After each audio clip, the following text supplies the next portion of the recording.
विरंजक चूर्ण,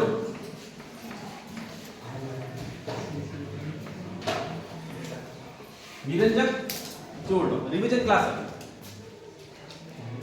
CaOCl2, याद रखना सूत्र CaOCl2। देखो यहां ये रंजक दे रखा है तो क्या काम आएगा, ये कपड़े रंगने, डाइस कराते नहीं कराते, डाइस कराते, वही डाइस कपड़े रंगने के लिए, जल से जीवाणु को मुक्त करने के लिए।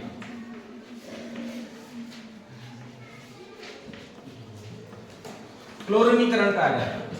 देखो इसके अंदर कैल्शियम हाइड्रोक्साइड की क्रिया कराते हैं Cl2, कैल्शियम हाइड्रोक्साइड की क्रिया कराते हैं Cl2, तो बनता है CaOCl2। ये ध्यान रखना, विरंजक चूर्ण। साथ में क्या बनेगा, जल H2।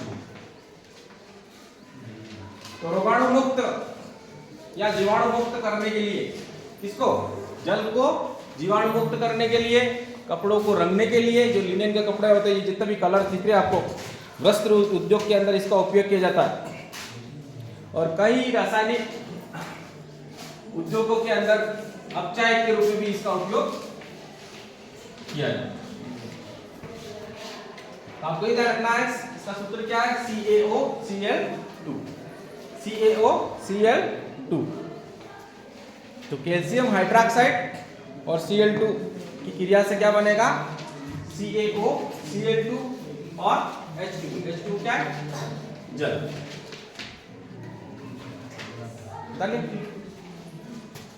बेटा इसके आगे अपन आगे जाते हैं, बेकिंग सोडा, खाने का सोडा, बेकिंग सोडा खाने का soda.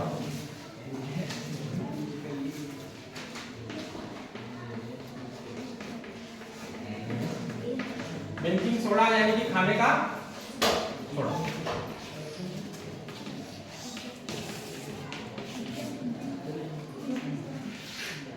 NaHCO3, sodium hydrogen carbonate, sodium hydrogen carbonate. अब इसमें देखो ये CO3 दिख रहा है, जैसे इसको गर्म करेंगे इसमें से CO2 गैस निकलती है। कौन सी गैस निकलती है, CO2 गैस निकलती है गर्म करने पर। ये CO2 गैस जो होती है, इसका उपयोग अपन पाव, रोटी, केक बनाने में भी कर सकते हैं।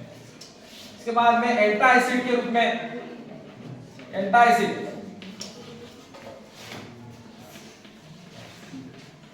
के रूप में करते हैं। इसके अलावा ये जो CO2 निकल रही है, इसका आग बुझाने के अंदर भी कर सकते हैं, अग्निशामक यंत्र में। एकदम आ सकता है कौन सी गैस आग बुझाने के काम आती है। तो आग बुझाने में भी कर सकते हैं अग्निशामक यंत्र के रूप में। कौन सी गैस होगी वो, CO2 कहां से मिल रही है अपने को, इससे। सोडियम हाइड्रोजन कार्बोनेट को गर्म करेंगे तो क्या, कौन सी गैस बनेगी, CO2 गैस निकलेगी, ध्यान रखना। पेट की अम्लता कम करने में एंटासिड, यानी कि देखो एंटासिड यानी कि ये जो NaCO3 है वो क्षारीय है, इसका गुण कैसा है, क्षारीय है, तब जाके वो एंटासिड के रूप में काम करेगा।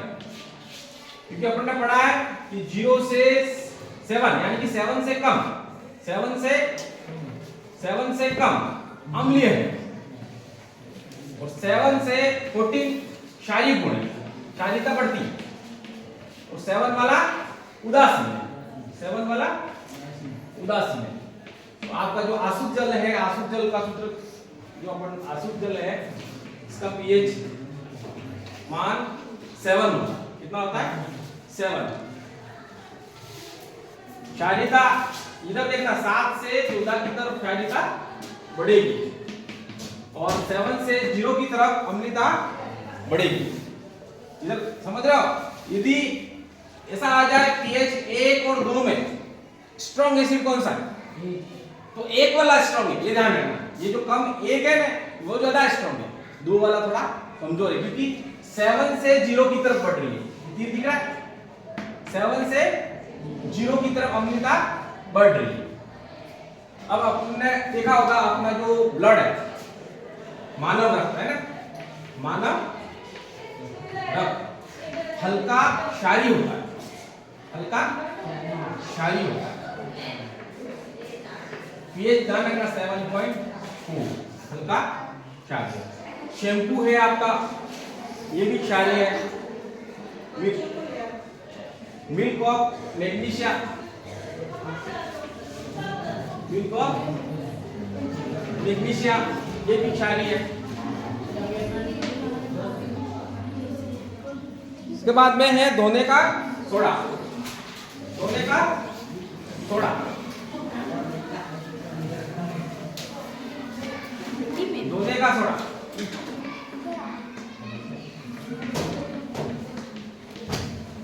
Na2CO3 10H2,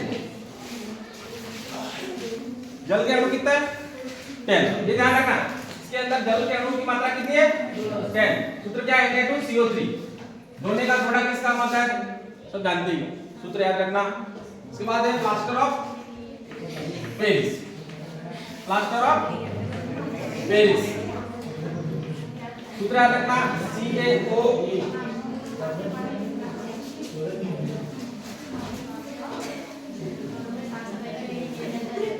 क्या सूत्र है प्लास्टर ऑफ पेरिस का?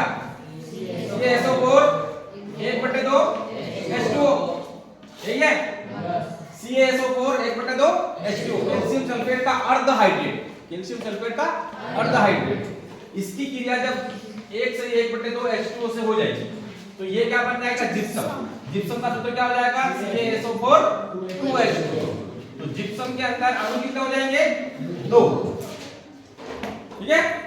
प्लास्टर ऑफ पेरिस के अंदर, ये प्लास्टर ऑफ पेरिस है पीओपी, पीओपी, पीओपी से क्या करते हैं, गणेश जी की मूर्ति है ना, सजावट डेकोरेशन वाली ये जो मूर्ति आ रही है अपन डुबाते गणेश जी, एक्सीडेंट हो गया हड्डियों का जोड़ने के लिए पटा चढ़ाते हैं अपन, ये सब पीओपी अपन करते हैं साइडों में, पीओपी करते हैं डिजाइन बनाते हैं, इसके अंदर भी पीओपी सजावट के लिए।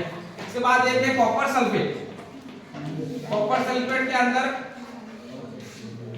जल के अणु कितना होता है 5, कॉपर सल्फेट में जल के अणु 5 होते हैं। ध्यान रखें यहाँ नीला धोखा भी कहते हैं, कॉपर सल्फेट में जल के अणु 5 होते हैं, धोने के सोडे में जल के अणु 10 होते हैं, और प्लास्टर ऑफ पेरिस में आधा अणु अर्धहाइड्रेट, और जिप्सम में 2 अणु।